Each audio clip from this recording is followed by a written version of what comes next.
तो अच्छा खाइए, कसरत कीजिए और जितना हो सके दवाओं से दूर रहिए, क्योंकि वैसे भी आपकी ना चाहते हुए भी दवाएं आपके आसपास हैं, आपके खाने पीने में भी किसी न किसी तरह से मिली हुई है। हमने जानने की कोशिश की कि जर्मनी में पानी का क्या हाल है। पिकनिक मनाने वाले हों या वाटर स्पोर्ट्स के शौकीन या फिर टहलने वाले, स्विशन आनर झील सबको अपनी तरफ खींचती है।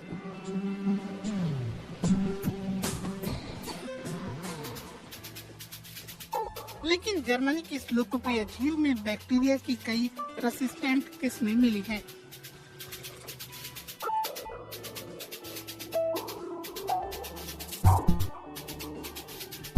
ये ऐसी बैक्टीरिया हैं जिन पर एंटीबायोटिक का कोई असर नहीं होता। इनसे कई तरह का इन्फेक्शन हो सकता है और यहाँ तक कि फेफड़ों को भी ये खराब कर सकते हैं।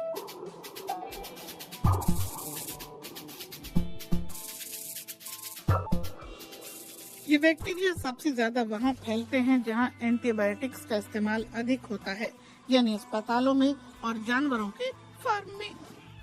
लेकिन अब ये पानी के स्रोत में भी पहुँच गया है। प्रोफेसर योहानेस क्नोबलॉक ने अपनी रिसर्च में पाया है कि झील में मौजूद बैक्टीरिया में ऐसे एंटीबायोटिक के खिलाफ प्रतिरोधी क्षमता है जिनका इस्तेमाल सिर्फ तब किया जाता है जब कोई और दवा असर न करे।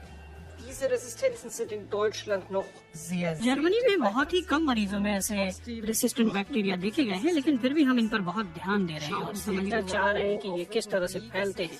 अगले सालों में हमें इस दिशा में बहुत सारी रिसर्च की जरूरत है। प्रोफेसर क्नोबलॉक हेम्बर्ग के मेडिकल कॉलेज में इंस्टीट्यूट फॉर हॉस्पिटल हाइजीन के अध्यक्ष हैं।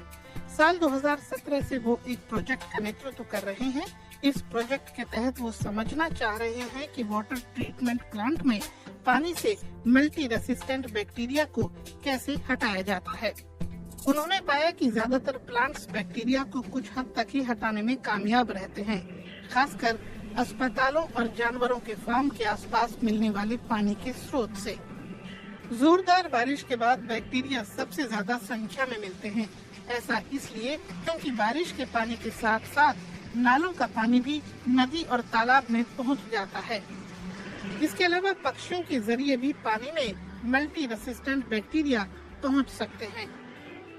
अच्छी बात यह है कि ये बैक्टीरिया बहुत लंबे समय तक पानी में जिंदा नहीं रह पाते, लेकिन ये समस्या का समाधान तो नहीं।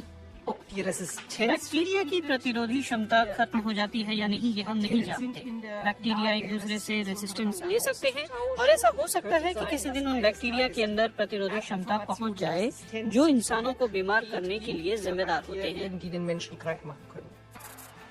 अगर ये बैक्टीरिया उन बैक्टीरिया को अपनी क्षमता दे देते हैं जो इंसानों को बीमार करते हैं, तो ऐसे में उन पर किसी भी एंटीबायोटिक का असर नहीं होगा और पानी में ऐसे जीवों की मात्रा जितनी बढ़ेगी, ये खतरा भी उतना ही बढ़ता रहेगा।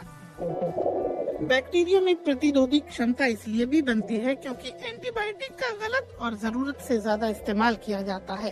अगर ऐसा ही रहा तो वो दिन दूर नहीं जब एंटीबायोटिक हमारे किसी काम के नहीं रहेंगे।